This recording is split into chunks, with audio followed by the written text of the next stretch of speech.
Movie की शुरुआत में अकीटो नाम के एक 17 साल के लड़के को दिखाया जाता है जो एक बिल्डिंग की छत पे खड़ा होता है और अपना जान देने के बारे में सोच रहा होता है। तभी वो कोई आवाज सुन के उस तरफ मुड़ता है तो देखता है एक लड़की कुछ ड्रा कर रही है। अकीटो उस लड़की के पास जाता है, फिर उस लड़की से पूछता है कि वो क्या ड्रा कर रही है। वो लड़की कहती है हेवन। अकीटो उसकी बात सुन के कंफ्यूज हो जाता है तो वो लड़की कहती है वही जगह जहाँ पे वो बहुत जल्द जाने वाली है। फिर वो अकीतो से पूछती है कि अकीतो यहाँ पे क्यों है, क्या वो किसी से मिलने आया है। अकीतो कहता है कि उसके एक फ्रेंड से। फिर कहता है तुम्हें हेवन में जाने के बारे में ऐसी मजाक नहीं करनी चाहिए। वो लड़की कहती है कि ये सच है, वो जल्दी मरने वाली है, उसके पास बस 6 महीने का वक्त है। वो एक ऐसी रेयर बीमारी के साथ पैदा हुई है जो लाखों में एक को होती है। अकीतो पूछता है कि क्या उसे मरने से डर नहीं लग रहा है। वो लड़की कहती है नहीं, उसे बहुत पहले से ही पता था कि उसके पास ज्यादा समय नहीं है और उसे लगता है कि इस हॉस्पिटल में फंसे रहने से हेवन अच्छा है। नेक्स्ट डे अकीटो अपने रूम में होता है, तब उसे उसकी बहन खाने के लिए बुलाती है। वो जाने वाला होता है लेकिन उसके पैलेट से उसके पैर में चोट लग जाती है। खाने के टेबल पे उसकी बहन उसकी मजाक उड़ाने लगती है कि वो अनलकी है। उसका डैड कहता है कि अगर उसे नया पैलेट चाहिए तो वो खरीद सकते हैं। अकीटो कहता है कि कोई बात नहीं, इससे पैसे की बर्बादी होगी, इससे अच्छा है कि वो नात्सुमी को वो खरीद के दे जो उसे चाहिए। क्लासरूम में बैठ के अकीटो अपनी बहन की कही हुई बातों के बारे में सोचता है कि वो बैड लक को आकर्षित करने में माहिर है। फिर ड्राइंग क्लास में अकीटो को उसका टीचर आके कहता है कि अकीटो को निका न्यूकमर्स अवार्ड में भाग लेना चाहिए। अकीटो मान जाता है। निका आर्ट एग्जीबिशन में भाग लेना उसका एक बहुत बड़ा सपना था, लेकिन घर जाते वक्त उसकी तबीयत खराब होने लगती है और वो साइकिल से गिर जाता है। उसका टेस्ट हुआ तो पता चला कि उसके हार्ट में एक खतरनाक ट्यूमर है और उसके पास अब सिर्फ 1 साल का टाइम है। अकीटो टूट जाता है और निका आर्ट एग्जीबिशन में जाने का उसका सपना बिखर जाता है। क्लास में बैठे बैठे उसे उस लड़की की बातें याद आता है कि हेवन अच्छा है और वो वहाँ पे जाने का इंतजार कर रही है। अकीटो सोचता है कि वो वहाँ पे जाने का इंतजार कैसे कर सकती है, ये अकीटो को जानना होगा। अकीटो फिर से उस हॉस्पिटल में जाता है इसका जवाब जानने के लिए। वो हॉस्पिटल के छत पे जाके उस लड़की को ढूंढता है जहाँ पे वो उसे मिला था, लेकिन वहाँ पे वो उसे नहीं मिलती। लेकिन फिर वो उसे लिफ्ट में मिलती है। अकीटो अपने मन में सोचता है मैं मरने से डरता हूँ और वो मौत का इंतजार कर रही है। अकीटो उस लड़की के साथ हॉस्पिटल में उसके रूम में जाता है।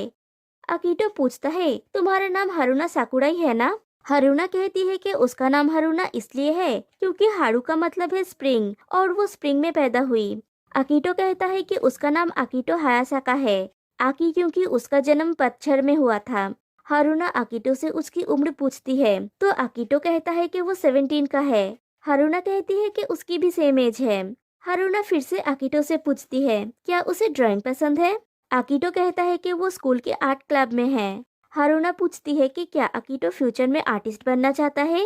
फिर कहती है आर्ट स्कूल अमेजिंग है और वो भी आर्ट स्कूल में जाना चाहती थी और निका आर्ट एग्जीबिशन में अवार्ड जीतना चाहती थी, लेकिन वो तो ज्यादा दिन नहीं बचेगी। फिर वो अकीटो से कहती है कि वो ये सब अकीटो पे छोड़ती है, क्यों ना वो इस एग्जीबिशन में जाए और अवार्ड जीते। अकीटो सोचता है कि वो हारुना को अपनी मौत की बात किसी भी तरह से नहीं बता सकता। फिर वो हारुना से पूछता है कि क्या वो उसका ड्राइंग देख सकता है। हारुना हाँ कहती है। अकीटो हारुना का ड्राइंग्स देखने लगता है, उसे वो बहुत पसंद आता है तो वो हारुना से पूछता है क्या वो ड्राइंग्स की क्लासेस लेता है। हारुना कहती है कि नहीं, यहाँ तक कि वो किसी आर्ट म्यूजियम में भी नहीं गई। अकीटो पूछता है तो फिर वो इतनी अच्छी ड्राइंग्स कैसे कर लेती है। हारुना कहती है क्योंकि ये एक लौती जगह है जहाँ पे उसे आज़ादी मिलती है। जब भी वो ड्राइंग करती है उसे लगता है कि समय और जगह अब उतनी बड़ी बाधा नहीं रह गई है और वो अपनी बीमारी को नजरअंदाज करके जहाँ जाना चाहती है जा सकती है। अकीटो उसकी बात सुन के मुस्कुराता है और फिर से ड्राइंग्स देखने लगता है। फिर एक ड्राइंग देख के पूछता है क्या ये आओबा जूनियर हाई स्कूल है। हारुना कहती है हाँ, वो वहाँ पे पढ़ती थी। अकीटो कहता है कि वो अक्सर वहाँ से गुजरता था और शायद उसके आर्ट क्लब का एक स्टूडेंट भी वहाँ पे था। फिर अकीटो और भी ड्राइंग्स देखता है जहाँ पे 2 लड़की है। अकीटो पूछता है क्या ये तुम्हारी फ्रेंड है। हारुना कहती है हाँ, वो एक फ्रेंड थी। अकीटो पूछता है फ्रेंड थी। तभी डोर पे नॉक होता है। नर्स आती है हारुना को दवाई देने के लिए। नर्स अकीटो को देख के पूछती है क्या ये फ्रेंड है। हारुना हाँ कहती है। फिर अकीटो हारुना को बाय बोल के वहाँ से चला जाता है। अकीटो फिर से लौट के आता है और हारुना से पूछता है क्या वो यहाँ पे फिर से आ सकता है। हारुना कहती है वो जरूर आ सकता है, लेकिन बदले में हारुना के लिए प्रेजेंट लाना पड़ेगा। अकीटो पूछता है तो हारुना कहती है ड्रॉ करने के लिए कुछ। अकीटो कहता है कि वो समझ गया और अकीटो चला गया। फिर अकीटो अपने क्लास में होता है। क्लास खत्म होने के बाद वो अपनी फ्रेंड को इग्नोर करके क्लास के बाहर चला गया। उसकी फ्रेंड ये नोटिस करती है और पीछे से उसे आवाज लगाती है और पूछती है क्या अकीटो आज आर्ट क्लब में नहीं जाएगा। अकीटो कहता है कि वो आर्ट क्लब में तंग आ चुका है। उसकी वो फ्रेंड एडी पूछती है और नेका आर्ट एग्जीबिशन का क्या। अकीटो तो इसके लिए एक्साइटेड था ना। फिर उसका एक और दोस्त शोता वहाँ पे आता है। एडी अकीटो से पूछती है उस दिन के एक्सीडेंट के बाद से अकीटो बदल क्यों गया है। अकीटो कहता है सॉरी मेरा बस आने वाला है और वो वहाँ से चला जाता है। वो बस से हारुना के हॉस्पिटल वाले स्टॉपेज पे उतरता है। फिर वो हारुना का प्रेजेंट लेने के लिए एक फ्लावर शॉप में जाता है। फ्लोरिस्ट पूछती है क्या वो अपने गर्लफ्रेंड के लिए प्रेजेंट खोज रहा है। अकीटो कहता है नहीं, वो तो हॉस्पिटल में एक फ्रेंड से मिलने आया है। फ्लोरिस्ट अकीटो को गारबेड़ा सजेस्ट करती है। वो कहती है कि अलग अलग कलर के गारबेड़ास का मतलब अलग अलग होता है, लेकिन किसी का भी कोई नेगेटिव मीनिंग नहीं है। और क्योंकि ये बहुत कलरफुल है, ये आपके मूड को ब्राइटन कर देता है। ये हॉस्पिटल विजिट के लिए बहुत अच्छा है। अकीटो उन्हें 5 अलग अलग कलर का गारबेड़ास देने के लिए कहता है। अकीटो उसे लेके हारुना से मिलने जाता है। वो रूम के बाहर से हारुना का नाम पुकारता है तो उसे कोई रिस्पॉन्स नहीं मिलता। वो अंदर जाता है तो देखता है हारुना सो रही है। वो हारुना को डिस्टर्ब नहीं करता और टेबल पे फ्लावर्स को रखने के बाद एक पेंटिंग देखने लगता है। तभी पीछे से हारुना की आवाज सुन के वो चौंक जाता है। हारुना पूछती है कि अकीटो बिना परमिशन के एक लेडी के रूम में कैसे घुस सकता है। अकीटो हारुना से माफी मांगता है और हारुना को वो फ्लावर्स देता है। हारुना को वो गारबेड़ास बहुत पसंद आते हैं। वो कहती है कि ये बहुत खूबसूरत है। अकीटो कहता है कि जो लेडी ये बेच रही थी उसने कहा कि ये आशा का प्रतीक है। फिर उसे समझ आता है कि उसने कुछ गलत बोल दिया और कहता है उसका ये मतलब नहीं था। हारुना कहती है कोई बात नहीं। वो कहती है कि उसे लगता है कि बीमारी शब्द वास्तव में एक जादुई शब्द है। जो भी तुम्हें पसंद नहीं उसे तुम ये शब्द बोलो और वो यूं तुमसे दूर भाग जाता है। लेकिन बस एक इंसान के ऊपर ये मैजिकल वर्ड काम नहीं किया। फिर वो लोग कॉमन रूम में जाने के लिए रूम से बाहर निकलते हैं तो उन्हें हेड नर्स मिलती है। हेड नर्स हारुना से पूछती है कि क्या ये उसका नया फ्रेंड है। हारुना कहती है कि हाँ, वो लोग छत पे मिले थे। उसका नाम अकीटो है और वो फ्यूचर निका आर्ट विनर भी है। हेड नर्स कहती है कि हारुना को फिजिकल एग्जामिनेशन के लिए जाना होगा। हारुना भी अकीटो को सॉरी कहता है। अकीटो कहता है कि कोई बात नहीं और वो जाने लगता है। हेड नर्स कहती है कि अगर अकीटो को कोई प्रॉब्लम नहीं है तो वो दोबारा हारुना से मिलने आए। अकीटो कहता है वो आएगा और ये कह के अकीटो वहाँ से चला जाता है। अकीटो अपने घर में सोचता है अगर हारुना चाहे भी तो वो बाहर जाकर लोगों से नहीं मिल सकती। वो बस इंतजार कर सकती है कि कोई उससे मिलने आए। फिर उसे वो बात याद आती है जो हारुना ने उसकी ड्राइंग की दूसरी लड़की के बारे में कही थी कि वो एक फ्रेंड थी। दूसरे दिन स्कूल में अकीटो जाके एक लड़के से मिलता है जो पहले हारुना के स्कूल में पढ़ता था। अकीटो उससे पूछता है क्या वो हारुना साकुराई को जानता है। वो लड़का कहता है कि वो हमेशा बीमार रहती थी। अकीटो पूछता है क्या उसकी कोई फ्रेंड थी। वो लड़का कहता है कि उसने एक लड़की के साथ उसे कई बार घूमते हुए देखा है। अकीटो के पूछने पर वो बताता है वही लड़की जो उसके क्लास में पढ़ती है। अकीटो उस लड़की के पास जाता है। उस लड़की का नाम है आयाका। आयाका को लगता है कि अकीटो शायद उसमें इंटरेस्टेड है, इसलिए वो उसके पास आया है।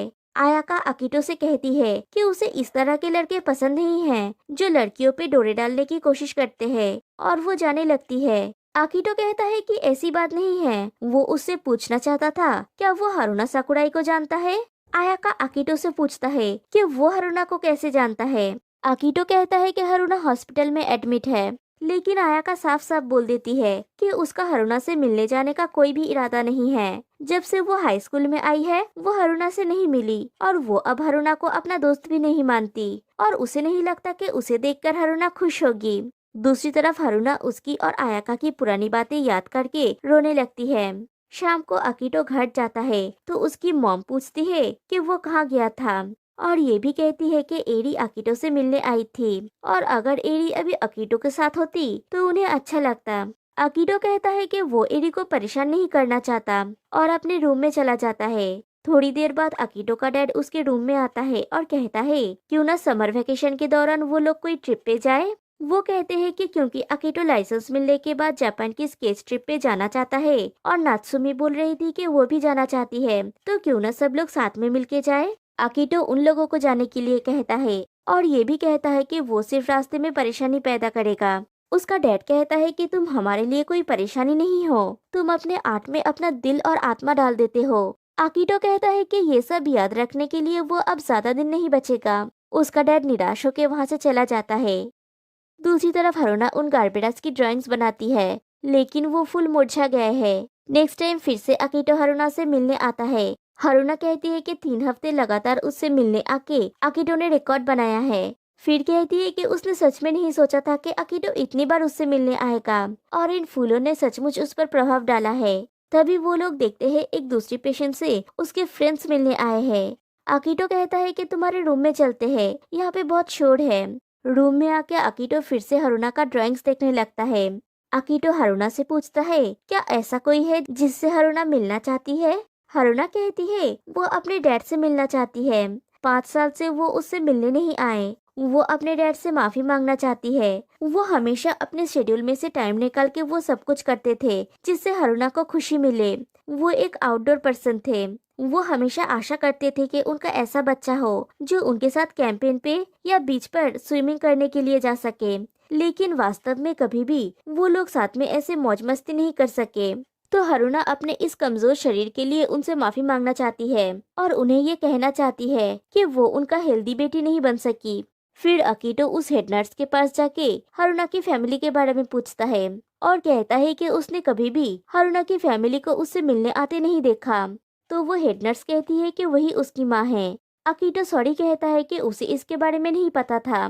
हरुना की मॉम कहती है कि वो बहुत आभारी है कि अकीटो हरुना से मिलने आता है और हरुना के फादर के बारे में वो चाहे भी तो उन तक नहीं पहुंच सकती। एक एक्सीडेंट में उनकी मौत हो चुकी है। उस दिन डॉक्टर ने उन्हें एक आशा की किरण दिखाई थी और वो दोनों बीच पर जाने के लिए निकल गए। रास्ते में अचानक हरुना की तबीयत खराब हो गई। उसका डैड गाड़ी चलाते हुए उस पर ध्यान देने लगे और कार की एक्सीडेंट हो गई और हरुना की आंखों के सामने उनकी मौत हो गई। हरुना का मानना है कि ये सब उसकी गलती है। उसने बहुत समय तक दुनिया से दूरी बनाई रखी, लेकिन अकीटो ने उसे फिर से करीब ले आया। हरुना की मॉम अकीटो से रिक्वेस्ट करती है कि अगर अकीटो की पढ़ाई में कोई प्रॉब्लम ना आ रहा हो तो प्लीज वो हरुना से दोस्ती बनाए रखे। फिर एक दिन जब अकीटो घर में होता है, वो अपने पेरेंट्स की बातें सुन लेता है। उसकी मॉम रोते हुए कहती है कि अगर अकीटो को उसकी बीमारी के बारे में नहीं बताया गया होता तो शायद वो मुस्कुराता और अपना दिन नॉर्मल तरीके से बिता रहा होता। लेकिन अकीटो का डैड कहता है कि हाँ ऐसा तो होता, लेकिन अभी कम से कम वो तैयार है और वो अपने पास मौजूद समय का इस्तेमाल कर सकता है क्योंकि वो जानता है। नेक्स्ट डे अकीटो फिर से हरुना के लिए फूल लेने के लिए उस फ्लावर शॉप में जाता है और फिर से 5 अलग अलग रंग के गार्बेडास मांगता है। फ्लोरिस्ट कहती है कि स्कूल बंक करके उससे मिलने आए हो तो जरूर वो कोई स्पेशल पर्सन है। अकीटो कहता है ऐसी कोई बात नहीं है। फ्लोरिस्ट अकीटो से 6 गार्बेडास लेने के लिए कहती है। वो कहती है कि 6 गार्बेडास देने का मतलब है मुझे तुमसे प्यार हो गया है। अकीटो हरुना के लिए 6 गार्बेडास ले जाता है। हरुना कहती है अच्छा है। अकीटो ना जानने का नाटक करता है और कहता है शायद वो फ्लावर शॉप की लेडी ने एक एक्स्ट्रा फी दे दिया है। हरुना कहती है ये कितने सुंदर है, काश मैं इन्हें फ्रीज करके रख पाती। फिर हरुना अकीटो को अपना फोन दिखाती है जो उसकी मॉम उसके लिए लाई है। हरुना उन गार्बेडास की फोटोज क्लिक करती है और अकीटो से कहती है जब हरुना फोटोज खींचने में बेहतर हो जाएगी तब वो कुछ फोटोज ऑनलाइन पोस्ट करेगी। फिर हरुना अकीटो को अपनी खींची हुई फोटोज दिखाती है, लेकिन अकीटो उसे देखने लगता है। दोनों की नजरें मिलती है और अकीटो अपनी नजर हटा लेता है। फिर हरुना अकीटो से कहती है कि वो खुश है क्योंकि अकीटो उससे मिलने आता है, लेकिन क्या अकीटो का और कोई काम नहीं है? उसका क्या कोई फ्रेंड्स नहीं है? अकीटो कहता है कि उसके बहुत कम फ्रेंड्स हैं। हरुना पूछती है क्या अकीटो का कोई गर्लफ्रेंड है? अकीटो कहता है नहीं, बस एरी है, लेकिन वो बस एक चाइल्डहुड फ्रेंड है और शोता है। हरुना पूछती है तो क्या ये वन साइडेड है? अकीटो कुछ नहीं कहता। हरुना पूछती है तो क्या इसलिए अकीटो उस दिन छत पे था? अकीटो बात को अवॉइड करते हुए कहता है अब तुम्हारे बारे में बताओ, तुम किसी को लाइक करते हो? हारुना कहती है कि टाइम लिमिट के साथ प्यार करना पॉसिबल नहीं है, जब आप जानते हैं कि कोई चीज शुरू होने से पहले ही खत्म हो जाएगी। एटलीस्ट अकीटो का एक तरफा प्यार का फ्यूचर तो है। अकीटो कहता है कि उसका कोई फ्यूचर नहीं है। हारुना कहती है कि अकीटो को एक लंबी जिंदगी जीना है और कभी भी अपने प्यार के मामले में हार नहीं मानना है। और हारुना उसे हेवन से देखेगी कि किस तरह के इंसान से उसे प्यार होगा, कैसी फैमिली होगी उसकी, और वो कैसे बूढ़ा बनता है। हारुना की इच्छा है कि अकीटो लंबे समय तक जिए और लंबी और खुशहाल जिंदगी हो उसकी। तब अकीटो ने डिसाइड कर लिया कि वो अपनी बीमारी के बारे में हारुना को कभी भी नहीं बताएगा, और वो हारुना से कहता है कि वो यहाँ पे रोज आएगा। हारुना कहती है तो फिर वो अकीटो के लिए वेट करेगी। फिर शुरू होती है दोनों में मैसेजेस के जरिए बातचीत। अकीटो का एरी और शोता के साथ संडे को मूवी देखने का प्लान बनता है। अकीटो हारुना को उसकी बहन उसके दोस्तों के बारे में सारी बातें बताने लगता है, और हारुना के लिए वो खुद से हर रोज 6 गार्बेज ले जाने लगता है। फिर समर वेकेशन शुरू हो जाती है। अकीटो हारुना से पूछता है क्या वो समर वेकेशन में स्पेशल कुछ करना चाहता है। हारुना कहती है कि बीमारी की वजह से वो बाहर नहीं जा सकती, लेकिन उसे फायरवर्क्स देखना बहुत पसंद है। इस विंडो से पूरा फायरवर्क्स फेस्टिवल देखना अमेजिंग है। अकीटो हारुना से प्रॉमिस करता है कि इस साल दोनों साथ में फायरवर्क्स देखेंगे। हारुना अकीटो के हाथ में फायरवर्क्स फेस्टिवल का डेट लिख देती है, 20 अगस्त। फिर अकीटो मूवी थिएटर में चला जाता है अपने दोस्तों के पास, क्योंकि आज संडे है। वहाँ पे वो लोग एक काउंटर में आयाका को काम करते हुए देखते हैं। वो लोग हॉल में एंटर करने वाले होते हैं, तभी अकीटो के दिल में दर्द शुरू हो जाता है और वो गिर के बेहोश हो जाता है। अकीटो की आंखें खुलती है हॉस्पिटल में। अकीटो की मॉम कहती है कि मूवी थिएटर में वो बेहोश हो गया था और 1 हफ्ते बाद उसको होश आया है। अकीटो की सर्जरी हुई है और उसे ठीक होने में थोड़ा वक्त लगेगा। अकीटो पूछता है आज कौन सा डेट है। उसकी मॉम कहती है 20 अगस्त, मतलब वही दिन जिस दिन फायरवर्क्स होने वाला है। उसके पेरेंट्स चले जाने के बाद अकीटो हारुना की सारे मैसेजेस देखता है। हारुना को लगता है कि अकीटो शायद उसके दोस्तों के साथ बिजी है, इसलिए हारुना को अवॉइड कर रहा है। अकीटो अपनी हॉस्पिटल रूम की विंडो से फायरवर्क्स देखता है, तभी हारुना उसको कॉल करती है। अकीटो अपनी प्रॉमिस पूरी ना कर पाने के लिए और उसके टेक्स्ट का जवाब ना दे पाने के लिए हारुना से माफी मांगता है। हारुना कहती है कि उसे डर लग रहा था कि शायद अब अकीटो उससे नफरत करता है। अकीटो कहता है कि उसके गायब हो जाने के पीछे कारण था। हारुना कहती है एरी है ना, तुम्हारे दोस्त होने के नाते मैं तुम्हारे लिए खुश हूँ। हारुना कहती है कि वो ये खूबसूरत फायरवर्क्स शायद दोबारा नहीं देख पाएगी। अकीटो कहता है ऐसा मत बोलो, तुम्हारा टाइम अभी खत्म नहीं हुआ, हम फिर से नेक्स्ट ईयर ये साथ में देखेंगे। हारुना कहती है कि डॉक्टर्स ने काफी दिन पहले उससे कहा था कि उसके पास 6 महीने का वक्त है। अकीटो कहता है ऐसा नहीं है, ऐसे बहुत सारे लोग हैं जो अपने पूर्वानुमान से ज्यादा जीवित रहते हैं। और ये भी कहता है क्रिसमस और न्यू ईयर वो लोग साथ में मनाएंगे, और हारुना का 18th बर्थडे भी। हारुना अकीटो को कुछ कहती है, लेकिन फायर क्रैकर्स की आवाज से अकीटो कुछ सुन नहीं पाता। आवाज कम होने पर अकीटो पूछता है तो हारुना कहती है कि कुछ नहीं, और कहती है कि ऐसा लग रहा है कि फायरवर्क्स खत्म हो गया है। नेक्स्ट डे शोता और एरी अकीटो से हॉस्पिटल में मिलने आते हैं। शोता पूछता है कि अकीटो ने उन्हें कुछ बताया क्यों नहीं था। अकीटो कहता है कि वो उन्हें परेशान नहीं करना चाहता था और उन लोगों से माफी मांगता है। फिर शोता और एरी अकीटो को बाहर लेके जाते हैं। तभी अकीटो का सामना हारुना की मॉम से हो जाती है। दोनों छत पे जाते हैं बात करने के लिए। अकीटो उनसे रिक्वेस्ट करता है कि उसकी बीमारी के बारे में हारुना को ना बताने के लिए। वो कहता है कि जब उसे पता चला कि वो ज्यादा दिन नहीं बचेगा, वो डर गया था, लेकिन फिर हारुना ने उसे जीने की वजह दी। वो चाहता है कि हारुना अपनी बची हुई समय खुशी से बिताए, एक नॉर्मल टीनेजर की तरह। हारुना की मॉम कहती है वो भी यही चाहती है। उन्हें रियलिटी को एक्सेप्ट करना होगा। जिस दिन अकीटो हॉस्पिटल से डिस्चार्ज होता है, वो अपनी रूम को देख के सोचता है कि उसे सच्चाई का सामना करना होगा ताकि हारुना अपनी प्रेजेंट को एंजॉय कर सके। फिर वो आयाका के पास जाता है और उसे हारुना से मिलने जाने के लिए कहता है, लेकिन आयाका नहीं मानती, तो अकीटो उसे बता देता है कि हारुना के पास बस 3 महीने का वक्त बचा है। फिर अकीटो के साथ आयाका हारुना से मिलने जाती है। हारुना उसे देख के सरप्राइज हो जाती है और उसे सॉरी कहती है। आयाका जाके उसे हक कर लेती है और कहती है कि वो सॉरी है। वो रोने लगती है और कहती है ये सच नहीं है ना, तुम मर नहीं सकती, मैं तुम्हें मरने नहीं दूंगी। घर लौटते वक्त आयाका अकीटो को उन दोनों की कहानी सुनाती है। हारुना और आयाका तब से दोस्त है जब वो दोनों 2nd ग्रेड में थे। क्योंकि हारुना हमेशा बीमार रहती थी, उसकी कोई फ्रेंड नहीं थे, तब आयाका जाके उससे दोस्ती की। दोनों एक दूसरे से ऐसे जुड़ गए कि दोनों एक दूसरे के बेस्ट फ्रेंड्स बन गए। लेकिन जब वो दोनों जूनियर हाई में गए, हारूना बहुत ज्यादा स्कूल मिस कर देती थी और बिना एहसास हुए दोनों एक दूसरे से अलग होने लगे।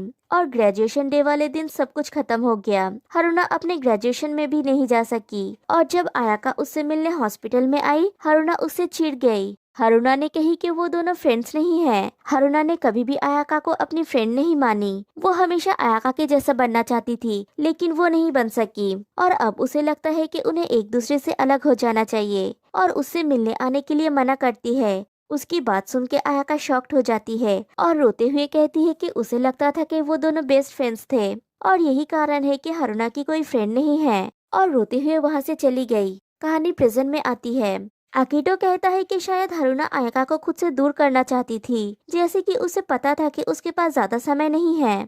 और एक्चुअल में भी यही हुआ था। रात को अकीटो का डैड उसके रूम में आता है और अकीटो से कहता है सर्जरी करवाने के लिए उन्हें एक बहुत अच्छा डॉक्टर मिल गया है। अकीटो कहता है सर्जरी करवाने से उसकी जिंदगी बस थोड़ी सी बच जाएगी। उसका डैड कहता है कि अगर सर्जरी सक्सेसफुल हुआ तो अकीटो निका आर्ट एग्जीबिशन में भाग ले पाएगा, लेकिन सर्जरी के बाद 3 महीना वो घर से बाहर नहीं जा पाएगा। ये सुन के अकीटो सर्जरी करवाने से मना कर देता है। उसका डैड मायूस होके चला जाता है। नेक्स्ट डे अकीटो हारूना से मिलने जाता है तो हारूना के रूम में आयाका ऑलरेडी मौजूद होती है, कबाब में हड्डी। अकीटो और आयाका में तुतुमे में शुरू हो जाती है। आयाका कहती है कि मेरा यहाँ आना हारूना को पसंद है, एटलीस्ट तुम्हारी तरह मैं हारूना को परेशान नहीं करती। अकीटो कहता है मैं उसे परेशान नहीं करता।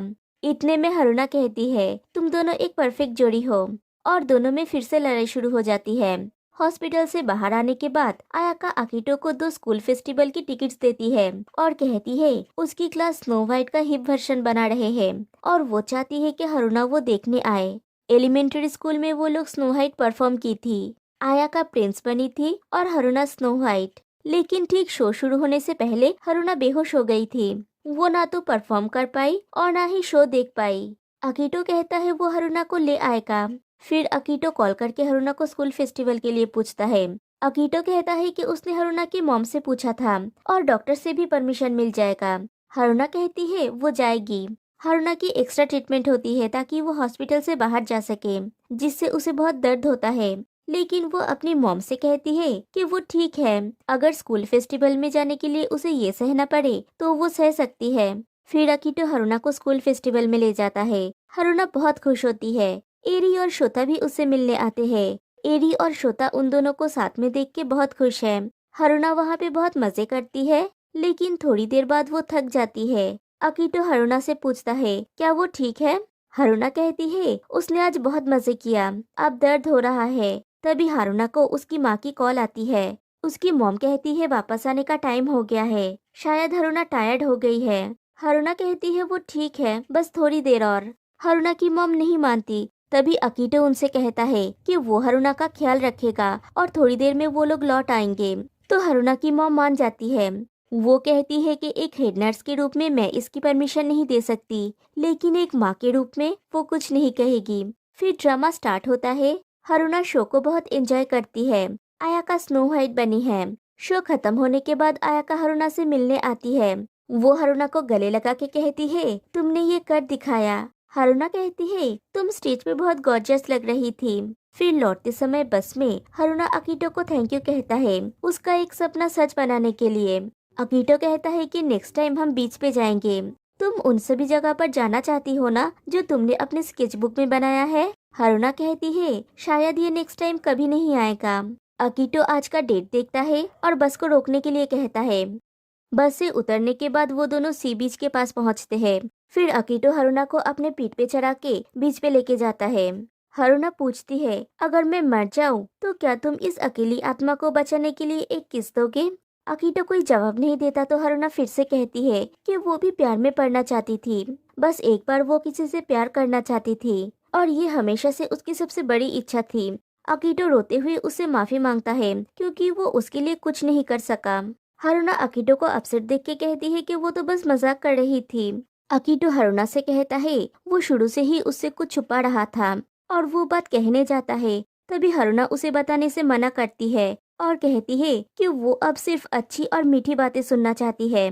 फिर एक दिन अकीटो बस से जा रहा होता है और हरुना की मॉम की कही हुई बातें सोचता है कि हरुना के पास ज्यादा समय नहीं है। जो वक्त तुम लोगों ने साथ में बिताया है उनको संजो कर रखो। अकीटो हरुना से मिलने जाता है तो देखता है वो ड्राइंग कर रही है। अकीटो उससे पूछता है कि वो क्या ड्राइंग कर रहा है, तो हरुना कहती है ये एक सीक्रेट है। अकीटो वो देखना चाहता है तो हरुना कहती है बिल्कुल नहीं, और वो अकीटो का ड्राइंग देखना चाहती है। फिर एक दिन आयाका हरुना की मेकअप करती है तो हरुना कहती है ऐसा लग रहा है जैसे मुझे फ्यूनरल के लिए तैयार किया जा रहा है। आयाका कहती है कि उसे वो एक दुल्हन लग रही है, जैसे वो अपनी शादी के लिए तैयार हुई है। फिर अकीटो आता है, वो हरुना को ड्रॉ करती है। हरुना कहती है उसे मोनालिसा जैसा फील हो रहा है। फिर पूछती है तुम्हें वो दिन याद है जिस दिन हम पहली बार मिले थे? तुमने उस दिन अचानक मुझसे बात करना शुरू किया था। अकीटो कहता है कि उस दिन उसकी हालत खराब थी और एक एंजल ने उसे बचाया। उस एंजल के पास जीने के लिए बस 6 महीने का वक्त था, लेकिन वो बिल्कुल भी डरी हुई नहीं थी। हरुना कहती है नहीं, यही वो दिन था जब मुझे पता चला था कि मेरे पास 6 महीना बचा है और मैं बहुत डरी हुई थी। और फ्लैशबैक में दिखाया जाता है हरुना ड्रॉ करते करते उसकी आंख में आंसू आ जाते हैं और उसके हाथ से पेंसिल गिर जाती है। वो पेंसिल को उठा के ड्रॉ करने लगती है, तभी अकीटो उसके पास आता है और उससे बात करने लगता है। हरुना कहती है तुम मेरे साथ बात करने लगे और ऐसा लगा जैसे कोई हीरो झपट्टा मार के नीचे उतर आया। तब मैंने कहा था ना कि मैं जल्दी मरना चाहती हूँ, उस समय मुझे यही लगता था, लेकिन अब मैं ऐसा नहीं चाहती। अब मैं जीना चाहती हूँ तुम्हारे और आयाका के साथ। तो अब मैं अपनी बीमारी के साथ लड़ूंगी। अगर आज मैं नहीं मरती तो ये मेरी जीत है। अकीटो, अगर तुम्हें कोई चीज परेशान कर रही है तो तुम्हें उससे लड़ते रहना होगा। फिर अकीटो हरुना को उसका ड्राइंग दिखाता है। हरुना कहती है तुम बहुत अच्छे आर्टिस्ट हो, और दोनों एक दूसरे का हाथ पकड़ते हैं। रात को डिनर टेबल पे अकीटो अपने पेरेंट्स से कहता है कि वो सर्जरी करवाने के लिए राजी है। फिर वो कहता है मेरे पास कितना समय बचा है ये मुझे बताने का आप लोगों का डिसीजन सही था। फिर नात्सुमी से कहता है बेस्ट छोटी बहन होने के लिए थैंक यू। नात्सुमी कहती है हमारी फैमिली में तुम लकी हो अकीटो। अगले दिन जब अकीटो हरुना से मिलने जाता है, वो देखता है हरुना की तबीयत बहुत खराब है और उसे इमरजेंसी आईसीयू में शिफ्ट किया जा रहा है। जब हरुना की इलाज चल रही होती है, अकीटो आईसीयू के बाहर हरुना के लिए वेट कर रहा होता है। वो आयाका को मैसेज करके हरुना के बारे में बताता है। फिर वो हरुना को मैसेज करता है कि उठ जाओ हरुना, कुछ बातें हैं जो मैं तुम्हें बताना चाहता हूँ। अकीटो रोने लगता है और रोते हुए उसके दिल में दर्द शुरू हो जाता है। वो अपने आंखों के सामने हरुना को देखता है एकदम ठीक, और दोनों साथ में स्कूल में हैं और वो दोनों ड्राइंग कर रहे हैं। और फिर अकीटो बेहोश हो जाता है। फिर वो दिन आता है जब हरुना इस दुनिया में नहीं रही। आयाका अकीटो से पूछती है कि हरुना के आखिरी वक्त में अकीटो वहाँ पे क्यों नहीं था। सब कुछ खत्म हो जाने से पहले एक बार उसको होश आया था। वो अकीटो को ढूंढ रही थी। आयाका के चले जाने के बाद हरुना की मॉम अकीटो के पास आती है। वो अकीटो को हरुना की लास्ट ड्राइंग की फाइल देके कहती है तुम ये डिजर्व करते हो अकीटो। तुम्हें पता है पहले हरुना सच्चाई से भागने के लिए ड्राइंग करती थी, लेकिन जब से तुम उसके पास आने लगे वो अपना ड्राइंग तुम्हें दिखाना चाहती थी, इसलिए वो ड्रॉ करती थी। अकीटो कहता है कि वो हरुना को कुछ बताना चाहता था लेकिन नहीं बता सका। वो आखिरी समय में उसके पास भी नहीं रह सका, वो कुछ नहीं कर सका। फिर अकीटो हॉस्पिटल में हरुना के रूम में जाता है और वहाँ पे जाके वो फाइल को खोलता है। वो देखता है हरुना ने उसका रूम ड्रॉ किया है और अकीटो के लिए एक लेटर छोड़ी है। हरुना ने लिखी है डियर अकीटो, ये रूम जहाँ पे हमने इतना समय साथ में बिताया है, ये अब मेरे लिए हेवन है। ये जगह जो सिर्फ दर्द से भरी हुई थी, तुमने इसे एक वार्म और ब्राइट जगह में बदल दी। मैं यहाँ जीवन भर हंसा भी हूँ और रोया भी हूँ। मैंने सोचा था कि मैं जल्द ही मर जाना चाहती हूँ, लेकिन अब मैं जीना चाहती हूँ, भले ही सिर्फ एक दिन के लिए क्यों ना हो। तुम्हें शुक्रिया, मैं सच में खुश थी, इसलिए मैं चाहती हूँ कि तुम मेरे लिए एक लंबी और खुशहाल जिंदगी जीना और बहुत सारे ब्यूटीफुल ड्राइंग्स बनाना। मैं किसी दिन तुमसे दोबारा मिलने की उम्मीद करती हूँ, जब तुम बूढ़े हो जाओगे और अपनी पूरी जिंदगी जी लोगे। उस दिन जब मैं तुमसे फिर से मिलूंगी, क्या मैं तुम्हें अपना बेस्ट फ्रेंड बोल सकती हूँ? और आखिर में जितने भी फ्लावर्स तुमने मुझे दिए थे, मैं उनमें से कुछ फ्लावर्स तुम्हें दे रही हूँ। और वहाँ पे उसने 3 गार्बरस की ड्राइंग बनाई हुई है।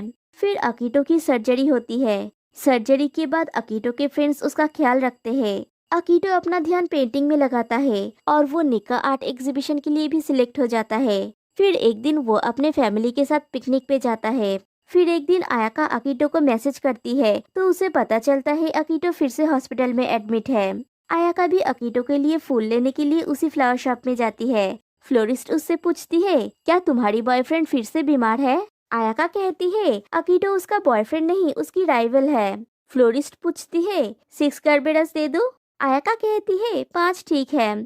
फ्लोरिस्ट कहती है कि अगर तुम 6 गर्बेरस लेते तो वो कुछ ऐसे दिखते, और वो एक अपलोड किया हुआ फोटो दिखाती है। फ्लोरिस्ट कहती है कि मैंने इन फ्लावर्स को अरेंज किया था, लेकिन किसी ने इन फोटोज को अपलोड किया। उसने बहुत सुंदर फोटोज लिए तो मैंने सोचा कि मैं तुम्हें दिखाऊं। आयाका समझ जाती है कि ये फोटोज हरुना ने अपलोड की थी। आयाका अकीटो से मिलने जाती है तो देखती है वो अपने रूम में नहीं है। फिर वो हॉस्पिटल के टेरेस पे जाती है तो देखती है अकीटो वहाँ पे पेंटिंग कर रहा है। अकीटो कहता है ये उसकी आखिरी पेंटिंग है। फिर कहता है नहीं, उसकी सेकेंड लाइफ की पहली पेंटिंग जो हरुना ने उसे दिया है। आयाका पूछती है कि अकीटो कैसा फील कर रहा है, तो अकीटो कहता है कि डॉक्टर ने कहा है कैंसर उसकी रीढ़ की हड्डी में फैल गया है। फिर आयाका अकीटो को हरुना की वो पोस्ट दिखाती है। अकीटो कहता है तो उसने ये ऑलरेडी पोस्ट किया। आयाका कहती है कि इसमें एक प्राइवेट लिंक भी है जिसका नाम है पतझड़ में पैदा हुए लड़के के लिए, लेकिन वो पासवर्ड प्रोटेक्टेड है। अकीटो बार बार ट्राई करता है लेकिन हर बार पासवर्ड गलत होता है। अकीटो सब कुछ ट्राई कर लेता है। फिर आखिर में वो 3 गर्बेरस टाइप करता है जो हरुना ने ड्रॉ की थी, और उससे वो लिंक खुल जाता है। वहाँ पे हरुना ने एक स्टोरी लिखी है, एक लड़की जो 6 महीना जीने वाली है एक लड़के से मिलती है जो 1 साल जीने वाला है। मतलब हरुना को पता था कि अकीटो भी ज्यादा दिन नहीं बचेगा। स्टोरी कुछ इस प्रकार की है, पतझड़ में पैदा हुए लड़के के लिए मैंने डिसाइड किया कि तुम्हारे दिए गए गर्बेरस के एक फोटो के साथ अपनी भावनाओं को लिखूंगी। तुम पहले इंसान थे जिस पर मेरे जादुई शब्द ने काम नहीं किया। जब हम पहली बार छत पे मिले थे मुझे हैरानी हुई कि मेरी बीमारी के बावजूद तुमने मुझे दया की दृष्टि से नहीं देखा। उसी पल से मैं तुम्हें फिर से देखना चाहती थी और मैं हर रोज हॉस्पिटल में तुम्हें ढूंढती थी। हॉलवे में तुम्हारे आने का इंतजार करती थी और जब मैं तुम्हें देखती थी फौरन बेड पे कूद जाती थी। जब मैंने रियलाइज किया कि तुम हर दिन सच में मुझसे मिलने आओगे मैं बहुत खुश हो गई थी। उसके कुछ दिन बाद ही मुझे तुम्हारे सीक्रेट के बारे में पता चला और मैंने अपने मॉम से पूछी, लेकिन तुमने मुझे इसके बारे में कुछ नहीं बताया और मेरे प्रॉब्लम से जूझने में मेरी मदद की। तुम्हारे पास जितना भी समय बचा था तुमने मेरे ऊपर खर्च किया, तो तुम्हारी सच्चाई के बदले में मैंने भी ना जानने का नाटक किया। मैं बस सब चीजों को नॉर्मल रखना चाहती थी, क्योंकि हमारे लिए नॉर्मल होना दुनिया की सबसे कीमती चीज है। ये 6 महीना मेरी जिंदगी का सबसे खुशियों भरा समय था। तुम्हें पता है हमारा इस तरह मिलना कोई कोइंसिडेंस नहीं था, ये जरूरी था। मुझे यकीन है हमारा जन्म सिर्फ इसलिए हुआ ताकि हम एक दूसरे से मिल सके, और इसी सोच ने मेरे लिए अपने असहनीय दर्द को सहना संभव बना दिया। अकीटो प्लीज मत डरना, जब मैं चली जाऊंगी मैं ऊपर से तुम्हें देखूंगी और श्योर होंगी कि तुम ठीक हो। और आया के लिए भी थैंक यू। कोशिश करना उसके साथ मिलजुल कर रहने के लिए। मैंने उसे भी यही करने के लिए कहा है। आया दिखने में सख्त है लेकिन है नरम दिल का। मुझे उसकी चिंता है। अगर तुम मेरे लिए एक दूसरे को सपोर्ट करोगे तो मुझे बहुत खुशी होगी। मैं तुम्हें नहीं बताऊंगी कि फायरवर्क्स की रात मैं तुम्हें क्या कहना चाहती थी, लेकिन मैं विश्वास करना चाहती हूँ कि किसी न किसी तरह तुम्हें पहले से ही पता चल गया होगा कि ये क्या था, और यही उस भगवान की तरफ से मेरा आखिरी गिफ्ट होगा जो इतने लंबे समय से मेरे प्रति इतने क्रूएल रहे हैं। मुझे यकीन है कि जब तुमने मुझे 6 गर्बेरस दिए थे तुम्हें इसका मतलब पता था, इसलिए मैंने तुम्हारे लिए 3 गर्बेरस ड्रॉ किया है। अकीटो नेट पे सर्च करके देखता है और वो रोने लगता है। आयाका को भी फ्लोरिस से पता चलता है कि 3 गर्बेरस का मतलब है आई लव यू। कुछ दिन बाद अकीटो सो रहा होता है और आयाका अकीटो के नेल पे नेल आर्ट करती है और कहती है तुम और हरुना अमेजिंग हो कि इतने लिमिटेड टाइम में इतने प्योर लव का एक्सपीरियंस किया। तुम्हारे प्यार की हमेशा एक एक्सपायरी डेट थी, लेकिन अब जब मैं तुमसे मिलने आ रही हूँ मुझे लगता है कि मुझे ट्रू लव का मतलब पता है। फिर हरुना से पूछती है जब अकीटो जागेगा अपनी उंगलियों को देखकर कैसा रिएक्ट करेगा, गुस्सा होगा, इरिटेट होगा या फिर थोड़ा हंसेगा। उसने भी अकीटो के नेल में 3 गर्बेरस बनाया है। डायग्नोसिस के 3.5 साल बाद अकीटो की मौत हुई और इत्तेफाक से हारुना के डेथ एनिवर्सरी वाले दिन में ही उसकी मौत हुई। फिर आयाका देखती है कि हारुना के उस स्टोरी में अकीटो ने रिप्लाई किया है। उसने लिखा था, हारुना तुम कैसे हो, मैं शायद जल्द ही तुमसे मिलने वाला हूँ। मुझे थोड़ा डर लग रहा है लेकिन मेरा एक हिस्सा आगे बढ़ना चाहता है। तुम्हें थैंक यू कि तुमने मुझे जीवन के आखिरी वक्त तक लड़ना सिखाया, और आयाका के लिए भी शुक्रिया। वो अक्सर मुझसे मिलने आती है और वो सच में बहुत अच्छी है। एक बार मैं चला जाऊंगा तो वो हॉस्पिटल आने से आज़ाद हो जाएगी और मुझे यकीन है ये सब खत्म होने के बाद वो खुश होगी। मैं अभी उठा और अपने हाथ की तरफ देखा। मेरे नेल्स में 3 गार्बेडस पेंट हुई थी। ये जरूर आयाका ने की होगी, शायद वो इसका मतलब नहीं जानती। तो जब मैं नेक्स्ट टाइम उससे मिलूंगा मैं इसे लेके उसे चिढ़ाऊंगा। आयाका कहती है, मुझे इसका मतलब पता है इडियट। और यहीं पे ये मूवी एंड हो जाती है। गाइस, ये 2024 में रिलीज हुई एक जापानीज मूवी है। मूवी का नाम है ड्राइंग क्लोजर। तो गाइस, आपको इसकी स्टोरी कैसी लगी? फिर मिलते हैं नेक्स्ट वीडियो में किसी और मूवी के साथ। तब तक के लिए बाय बाय।